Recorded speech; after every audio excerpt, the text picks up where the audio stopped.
Sahabat Piki Darasma Yogyakarta, @caritas Varitas, masih bersama dengan saya Timotius Aprianto, Sekretaris Piki Darasma Yogyakarta, bersama Mas Bambang Praswanto dalam obrolan santai memoir Berjuang dalam Senyap. Mas Bambang ini sebuah mahakarya pribadi Mas Bambang Praswanto. Ada perbedaan antara memoir dengan autobiografi atau biografi ya.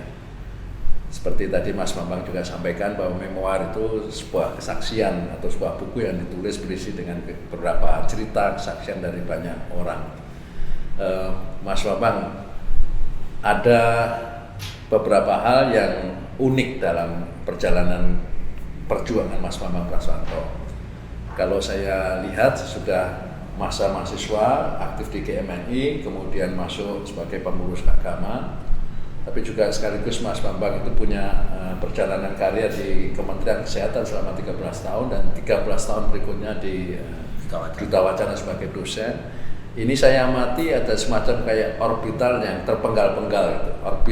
Itu bahasa saya sebuah orbital yang terpenggal-penggal, sebuah fase yang sepertinya kalau kita menggunakan logika linier ini nggak wajar, nggak umum maksudnya. Biasanya seorang ASN, seorang pegawai negeri sipil, istilah zaman dulu kan pegawai negeri sipil, itu kan mereka pasti ingin berkarier sampai di puncak.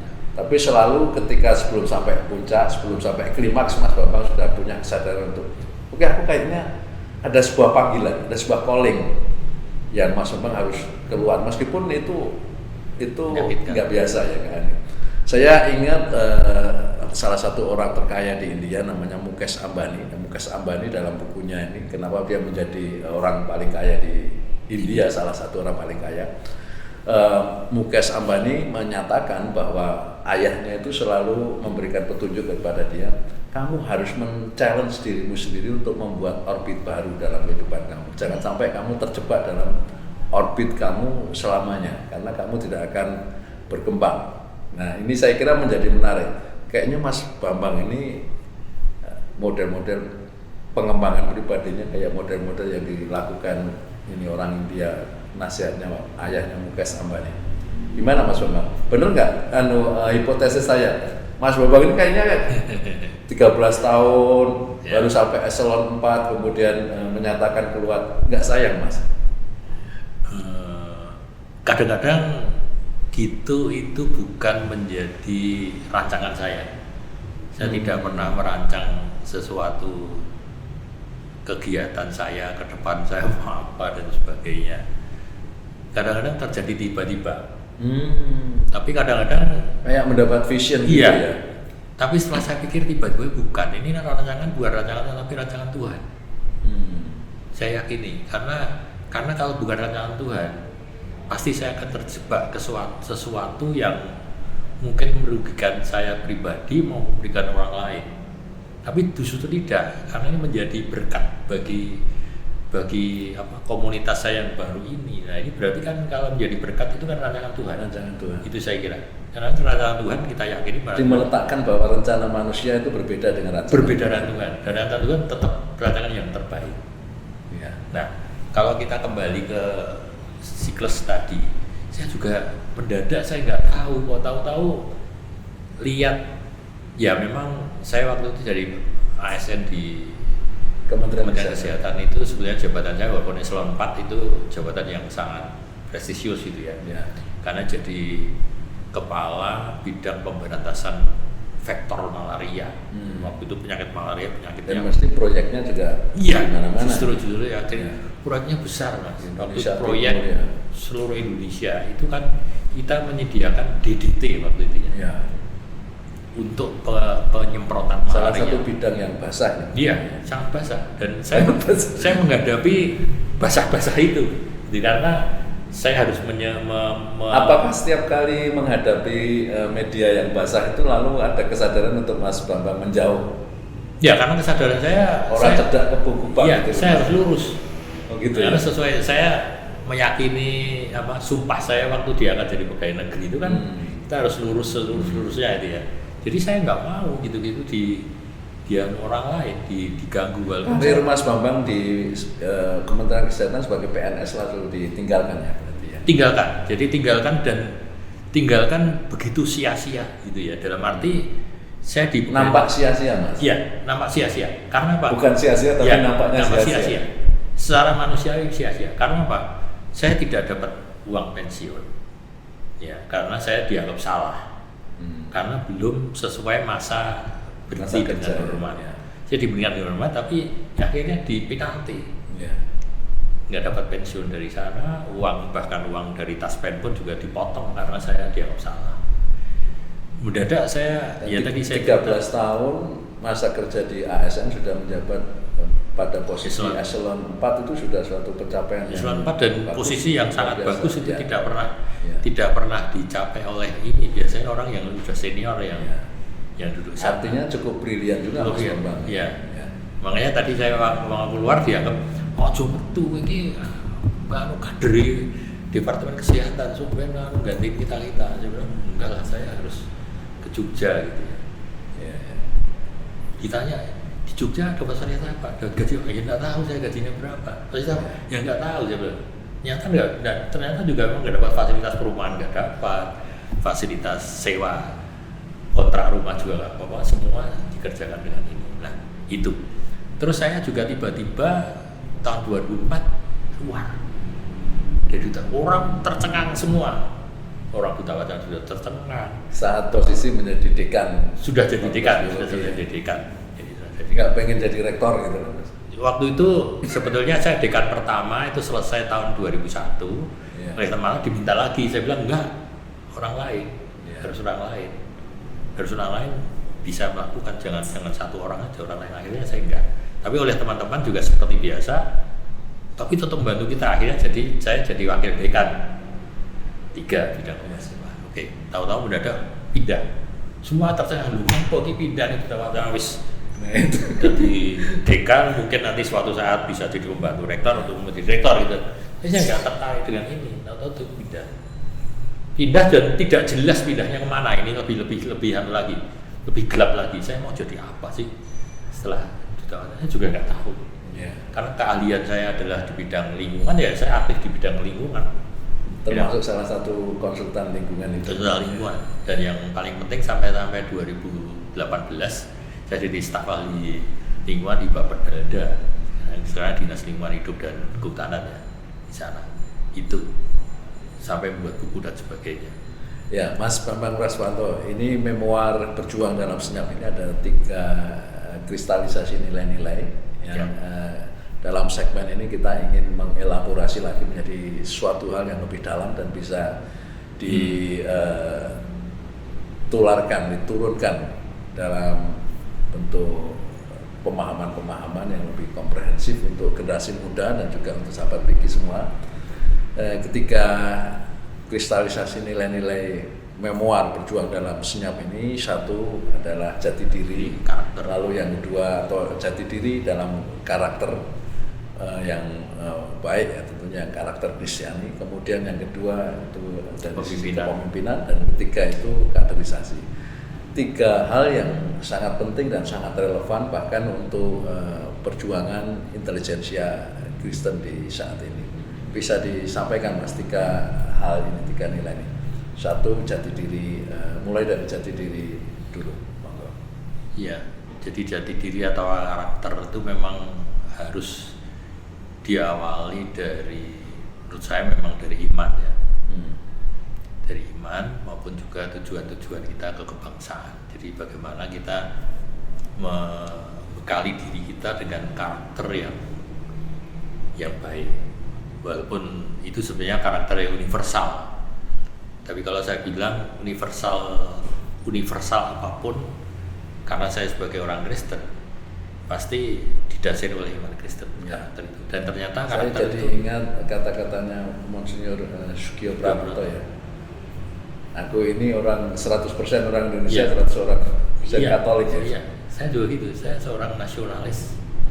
Tapi saya nasionalis yang beragama Kristen. Jadi itu saya kira yang Jadi lebih banyak kita sebagai nasional yang menjadi seorang Kristen itu menjadi seorang Kristen yang Indonesia, ya, orang bukan Kristen yang orang Indonesia. Kristen Yahudi ya, atau orang bukan orang Kristen Yahudi ya, orang Kristen yang ya. Orang Kristen yang Israel, orang Indonesia yang beragama Kristen. Ya. Lebih Orang banyak Indonesia. kita orang sebagai seorang Indonesia dulu. Jadi diri saya ada nasionalis, tapi saya diimani oleh iman Kristen itu yang menjadi apa ya payungnya. Saya kira itu menjadi penting. Nah dari karakter itu tadi saya sudah sebut karakter yang apa universal, yaitu kejujuran. Jadi semua harus dilakukan oleh kejujuran. Oleh karena itu kalau kita semua dilakukan kejujuran, pasti tanggung jawab, output kita, outcome kita itu pasti akan ke sana. Dan ini risikonya juga sangat tinggi. Jadi kalau kita sudah bilang kejujuran ya pasti disogok nggak mau, divisualitas nggak mau, diewangi nggak ya, kalau bisa sendiri dilakukan sendiri dan sebagainya, itu risiko dari kejujuran. Ya. Ya. Yang berikutnya sebenarnya yang penting adalah kelemah lembutan. Kelemah lembutan. Ini buah-buah roh Mas. Ini ya, itu kan karakter ya. Iya. Buah-buah roh ini menjadi karakter. Jadi iya, Kristen. semua tidak perlu dilaksanakan dengan secara marah-marah, secara galak, secara ini. Cara lembut pun harusnya bisa masuk.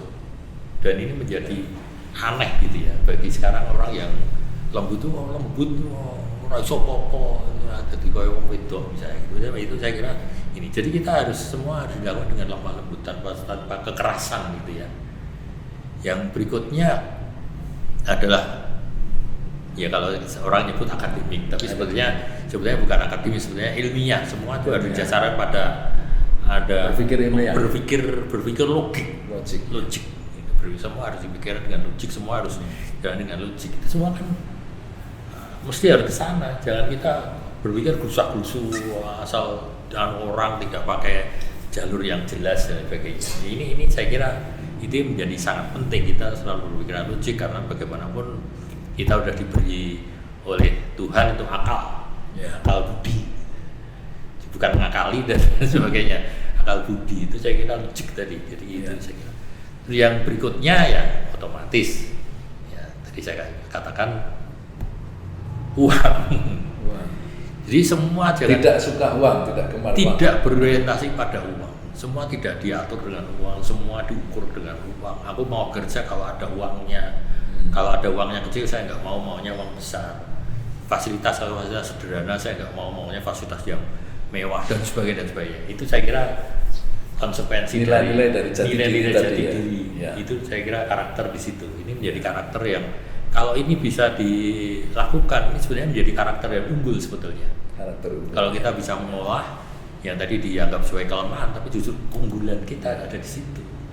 Yang membuat orang menjadi aneh. Kenapa milih saya? Itu karena saya punya keunggulan komparatif yang demikian. Tidak banyak orang yang bisa berpikir begitu, tidak bisa menyatukan semua. Dulu menjadi keunggulan komparatif, sekarang menjadi keunggulan kompetitif. Ini sudah kompetitif. Iya, itu jadi luar biasa. Jadi termasuk langka, termasuk unik karakter ini, jati diri. Unik. Ya, kemudian yang kedua tentang kepemimpinan. Jadi kepemimpinan itu saya kira baik secara iman Kristen maupun juga secara nasionalis itu kita harus bisa menjadi kalau iman menjadi kepala gitu ya. Jangan mau jadi ekor. Jadilah kepala. Jadilah kepala, jangan jadi ekor. Meskipun kepala ayam ya. Kepala ayam. Cuma sayangnya. Itu saya kira sesuai dengan keyakinan saya. Saya juga punya keyakinan yang sama. Lebih baik menjadi kepala ayam daripada ekor gajah. Iya. Jadi maksudnya bukan kita meninggikan diri kita sendiri bahwa kita harus jadi ini enggak.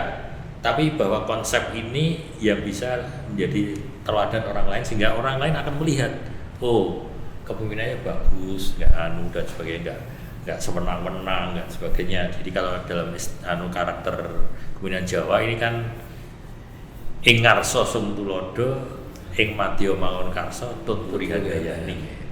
Kalau saya ditambah sebetulnya melu anggrupti, melu agrosowani dan sebagainya itu ya. Itu saya kira bentuk-bentuk kepemimpinan yang harus kita bisa formulasikan di dalam kehidupan kita. Ya, ajaran-ajaran Jawa seperti ajaran itu banyak sekali. Jadi Jadi itu kita ambil yang baik-baik, jangan pernah mengatur orang, marah-marah boleh, tapi jangan asal memarahi orang. Tapi dengan cara-cara yang lembut kan bisa kita tuh ya, bisa ngajari orang dengan cara-cara lembut, tidak harus dengan cara-cara yang kasar, tidak dengan cara menghukum dan sebagainya. Bukan salah sebetulnya, tapi lebih baik gitu ya. Kalau menghukum bukan salah, tapi lebih baik kalau kita bisa bagaimana kita tidak secara langsung, tidak secara tokleh ya kalau Jawa ini mengajar orang itu dengan kepemimpinan yang baik, sehingga itu akan dilihat orang bahwa kepemimpinan bisa mengayomi semua orang. Tidak pilih kasih, tidak harus bisa menyimbangkan ini. Memberdayakan orang. Iya, bisa memberdayakan potensi-potensi anak buah kita sebaik-baiknya. Itu saya kira kepemimpinan yang dan tidak malu-malu tadi ya, artinya orang Kristen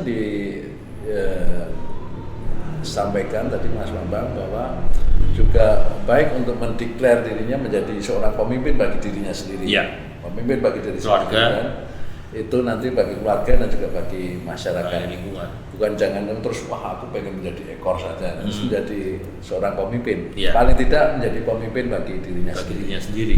Yang ketiga ini dan yang nilai belum kristalisasi. Kepemimpinan itu harus teruji oleh zaman, dan lingkungan. Jangan dinilai dari diri kita sendiri, tapi yang menilai dari orang lain. Kepemimpinan itu lahir atau muncul secara alamiah atau dilatih? Saya kira secara alamiah bisa, tapi juga harusnya dilatih. Ada step-step kepemimpinan yang mulai dari tingkat bawah, tingkat ke atas dan sebagainya, itu yang saya sebut teruji. Itu kepemimpinan teruji. Dan salah satu PR yang perlu saya sampaikan juga, Mas Bambang itu bercita-cita ingin mendorong lahirnya sebuah sekolah kepemimpinan semacam sekolah kepemimpinan di tingkat nasional untuk partai misalnya, ataupun sekolah kepemimpinan di organisasi FIKI ini, Pusat Intelijensia Kristen Indonesia.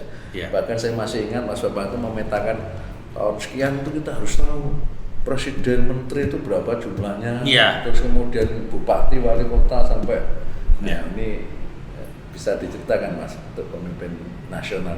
Ya, saya kira kalau pemimpin mulai dari gitu, ya itu memang bertahap stepnya. Suatu saat memang orang tuh matang dengan ujian-ujian yang sudah dilalui dengan berbagai aspeknya.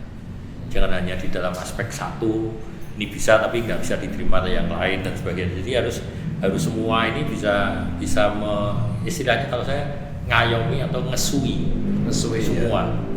Jadi kalau istilah Prof Sujito itu sapu sodo. Prof Sujito Atmarejo ya. Iya, Sujito. Jadi kita itu harus menjadi sohnya. Sapu lidi itu banyak sekali, tapi yang jadi sohnya ini adalah kepemimpinan. Bisa mengumpulkan sapu lidi sehingga sapu lidi bisa bermanfaat bagi orang. Wah, biasa. Lalu nilai yang ketiga adalah kaderisasi.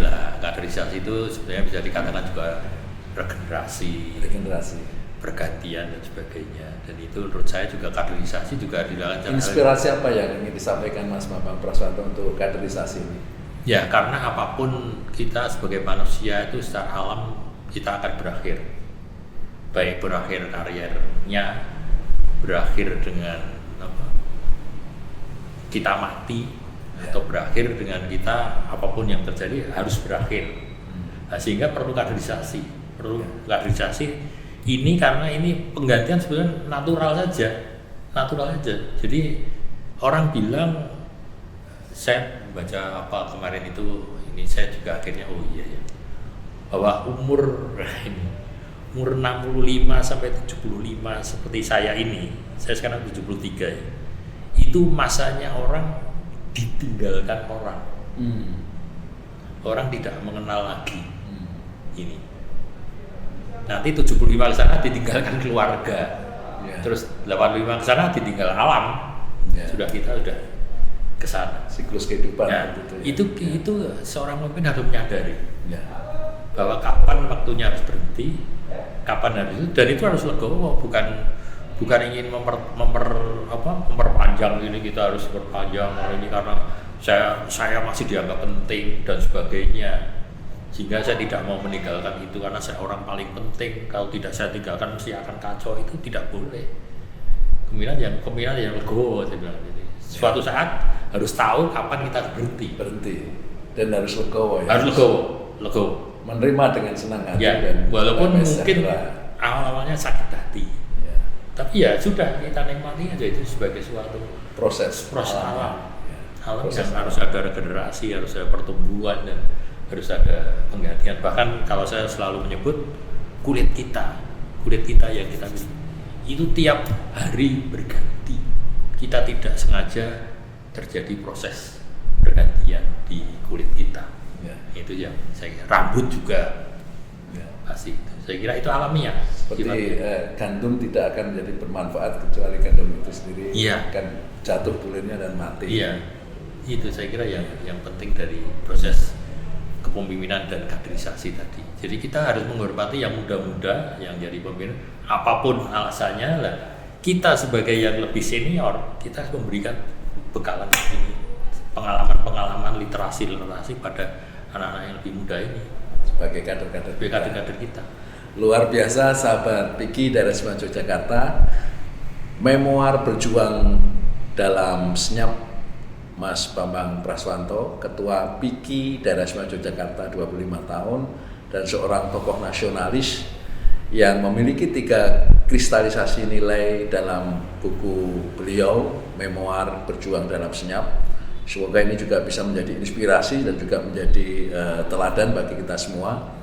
Saya mengidolakan Mas Bambang Praswanto dan 3 kristalisasi nilai tadi sudah dikupas lebih dalam oleh beliau. Satu, pentingnya jati diri kita, bagaimana kita membangun jati diri dan karakter kita yang intinya kembali kepada pendidikan keluarga dan juga tentunya disiplin serta menyerahkan diri kita dalam rancangan Tuhan.